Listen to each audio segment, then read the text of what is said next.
Wala tayong pambalat, kutsilyo na lang.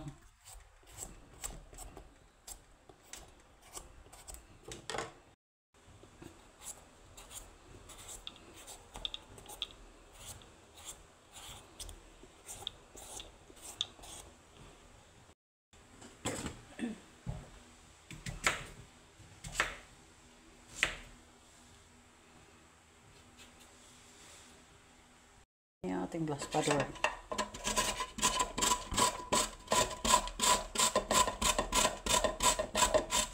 Ano lang to.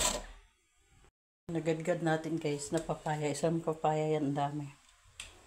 Tapos, lagyan lang natin siya ng asin para kukugan natin. Para mawala yung katas niya. Yan, asin. Kupugan natin yan. Tapos, hugasan din ulit ng tubig. Yan, habang kupugan natin yan, magpakulo tayo ng tubig. Yan na yung nakupugan guys. Yan. Yan. Hugasan natin ng mainit yung ating kinupugan kanina. Tapos sandali lang. Yan. Yan, itatapon na natin yung tubig niyan. Binadlihan lang natin ng init guys. Pero, mainit pa yan. Palamigyan na lang natin.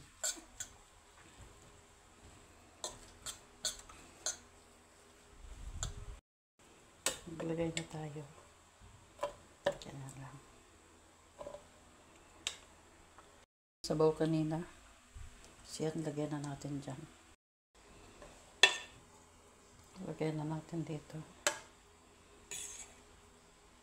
Kasi malamig naman yung sauce.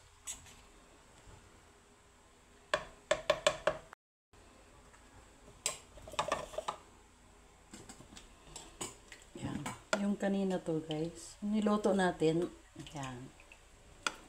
Yan yung sabaw natin dyan.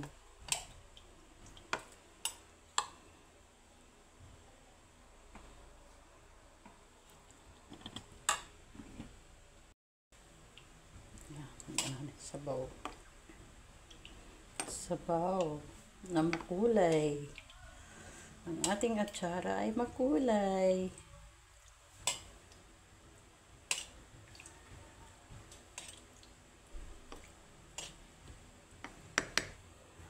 Yan ang ating makulay na atsara. Taran! Ito na yung atsara kong magwapa. Ganda niya, diba?